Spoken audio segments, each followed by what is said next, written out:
Hey, I'm Kelly. If you love cars as much as I do, you're in the right place. From drifting car days to uncovering the world's most iconic rides. Gear up and subscribe to Drive with Kelly for non-stop car fun. In 1969, you could walk into a showroom and buy a motorcycle that would embarrass nearly everything built today in terms of raw character, sound, and mechanical soul. Think about that for a second. No ride-by-wire, no traction control, no 14 riding modes. Just iron, oil, and fire, and somehow, more personality than almost anything you can spec out of a dealer in 2026. Today, we're counting down 10 motorcycles from the 1960s that, in at least one measurable way, make the best sport bikes of right now look soulless by comparison. 10. The 1964 Ducati 250 Mach I. Let's start small but deadly serious. In 1964, Cycle World tested the Ducati 250 Mach I and recorded a top speed of 100 miles per hour from a 250cc single-cylinder engine. That's 100 miles per hour. From a quarter-liter motor built in Bologna when the Beatles were still playing the Cavern Club. Now compare that power-to-displacement ratio against a 2026 Honda CBR 300R. Honda's modern 286cc single makes around 30 horsepower and tops out near 99 miles per hour. A 62-year-old Ducati with a bevel gear overhead cam that sounds like a mechanical heartbeat will eat a modern Honda CBR 300R on the top end, and do it while looking like rolling sculpture. That's the story of this whole list. Let's keep going. 9. The 1964 Yamaha YDS-3. Yamaha's two-stroke twin in 1964 was a revelation in lightweight performance. Motorcyclist magazine clocked the YDS-3 doing the standing quarter mile in 15.8 seconds, competitive enough to embarrass plenty of middleweight four-strokes of the era, and producing an exhaust note that could strip paint at full throttle. Put it against a 2026 Kawasaki Ninja 400. The Ninja 400 is objectively the better machine in every rational metric, but the Ninja 400 sounds like a coffee percolator. The YDS-3 sounds like it's angry at you specifically, and that matters. Character is measurable, just not always in horsepower. 8. The 1965 BSA Lightning.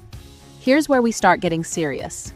The BSA Lightning was the twin-carb, high-compression version of BSA's parallel twin, and Cycle World's 1965 road test recorded a standing quarter mile of 13.9 seconds at 96 miles per hour from a 650cc motor.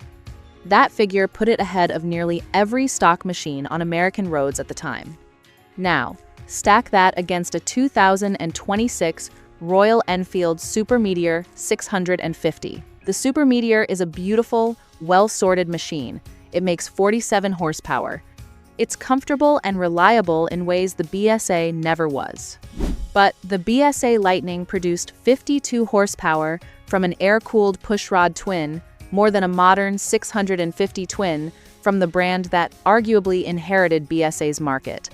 And it weighed only 403 pounds wet, versus the Super Meteor's 241 kilograms, or 531 pounds. More power, 128 pounds lighter. The BSA Lightning wins on weight-to-power ratio, decisively. 7. The 1965 Velocette Thruxton. This one is for the purists. Velocette built the Thruxton as a factory cafe racer named after the endurance racing circuit and motorcycling magazine. In 1965, recorded a top speed of 105 miles per hour from a 499cc single-cylinder overhead cam engine. One cylinder, 500cc, 105 miles per hour. The Thruxton was also homologated for production racing, meaning what you bought at the showroom was essentially what they raced at the Isle of Man.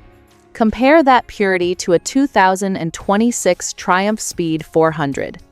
The Speed 400 is a genuinely excellent motorcycle, but it's a water-cooled, fuel-injected, traction-controlled machine designed partly for global emissions compliance. The Thruxton was designed for one thing only: to go as fast as possible on one cylinder. That kind of ruthless single-mindedness doesn't exist in 2026 showrooms. 6. The 1968 Triumph Bonneville T120. We had to include it. You knew we'd include it. The Triumph Bonneville T120 is, by most definitions, the most iconic motorcycle ever built. And in 1968, Cycle World tested one and recorded a top speed of 117 miles per hour from a 649cc parallel, twin air-cooled pushrod engine with twin Amal carburetors and no electronics whatsoever. Now compare that to a 2026 Triumph Bonneville T120, Triumph's own modern tribute to the original. The 2026 T120 produces 77 horsepower versus the original's approximately 46 horsepower. The modern bike is faster, more powerful, more refined. But here's what the numbers can't capture. Cycle World's testers wrote in 1968 that the Bonnie vibrates just enough to let you know it's alive. The 2026 version has rubber-mounted everything specifically to eliminate that sensation. Triumph literally engineered the soul out of it to make it more comfortable. The 1968 T120 communicated with its rider in a language the 2026 version has forgotten. 5. The 1969 Norton Commando. Norton's Commando arrived in 1967 and immediately started winning Motorcycle News Machine of the Year awards 7 consecutive years. Cycle Magazine's road test in 1969 recorded a standing quarter mile of 13 seconds at 100 miles per hour. That's a 745cc air-cooled parallel twin, vibration-isolated via Norton's isolastic rubber mounting system, doing 13 flat in the quarter. For reference, a 2026 Ducati Monster is a 937cc, liquid-cooled, fuel-injected machine producing 111 horsepower. It runs the quarter in approximately 11.5 seconds. The Ducati wins. But the Norton Commando weighed 418 pounds, and with its period horsepower figure of around 58 bhp, the weight-to-power ratio actually compares favorably to several modern middleweights. More importantly, Cycle Magazine noted the Commando's exhaust note as the most compelling sound currently available from any road motorcycle. Yamaha's Crossplane 4s and Ducati's V-twins get all the modern press, but nobody who has ever heard a Commando at full song has forgotten it. 4. The 1969 Honda CB 750. If there's one motorcycle that changed everything, it's this one.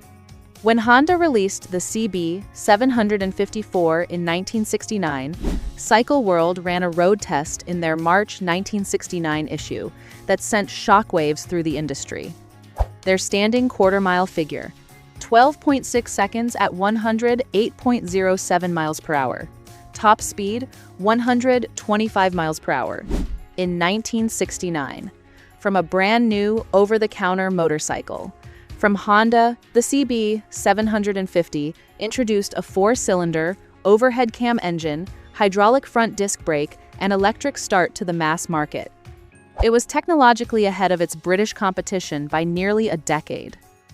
It effectively ended the British motorcycle industry's global dominance. Now, compare it to a 2026 Honda CB 750 Hornet, Honda's modern spiritual successor. The Hornet makes 92 horsepower to the original's approximately 67 bhp. It's smoother, faster, safer, and more fuel efficient.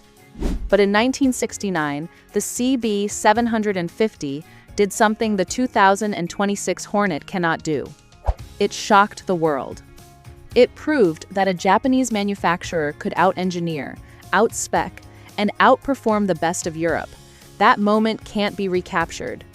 And the original CB 750's documented quarter-mile numbers achieved with 1960s engineering, carburation, and bias-ply tires remain genuinely humbling.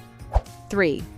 The 1966 Honda RC 166. Yes, this was technically a Grand Prix racer, not a showroom bike, but nothing else belongs at number 3.